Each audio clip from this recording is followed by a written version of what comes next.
For years, opinion journalist Ana Kasparian has been a very fiery opponent of all things right-wing.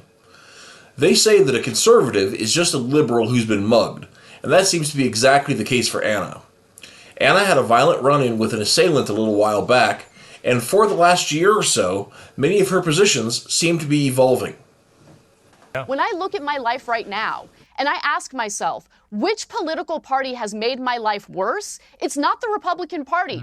Locally speaking, the Democrats have complete control, and they have nearly destroyed my family's livelihood. Okay? We are living in trash and squalor everywhere. Well, Ana speaks with some authority here, not only as the victim of a crime, but as a California resident. She is in the endgame of a 30-year Democrat takeover of the Golden State that has been so thorough, some people don't even remember what it was like before.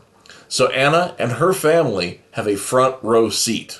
And unless the Democratic Party actually acknowledge these issues and solve these issues, rather than stealing our taxpayer money and funneling it to their nonprofit friends, they keep doing this, they're going to keep losing. And I'm going to keep speaking out against them. You know, the left have been at this partisan game for a long time.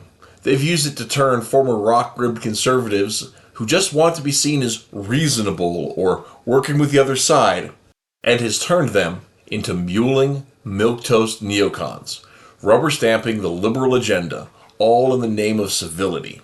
I don't care how much they hate Trump. I don't care how naughty the Republicans are being. Right now, the people having a negative impact on my life is the Democratic Party, and they need to change their ways. When we say we want to change the status quo, it doesn't mean we want to live in anarchy. It doesn't mean that we want to have $24 billion of our taxpayer money in California stolen by these nonprofits.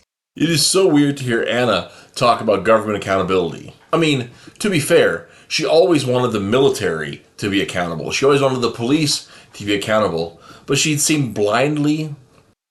always seemed blissfully blind to the idea that people who were not in uniform were not necessarily automatically trustworthy. That corruption can happen to anyone. It means that we want working people to be rewarded for their hard work. We want affordable housing. We want better working conditions, higher wages, better health care. These are things that Democrats used to purport to want to do. They don't do any of it anymore. And so I'm done with them until they change their ways. Yeah, I completely understand it. Of course, this list of desires is the exact same list of outcomes that we far-right garbage people want. But if the last century has demonstrated anything, it's that the more government gets involved in things like social issues and assistances, then the less safety and success are even available. It's encouraging to see Ana maybe start to open the door to that way of thinking, because that idea has gotten short shrift in our public consciousness for almost 50 years. Anyway, that's the view from my back porch. Let me know what you guys think in the comments down below, and we'll catch you next time on Back Porch News.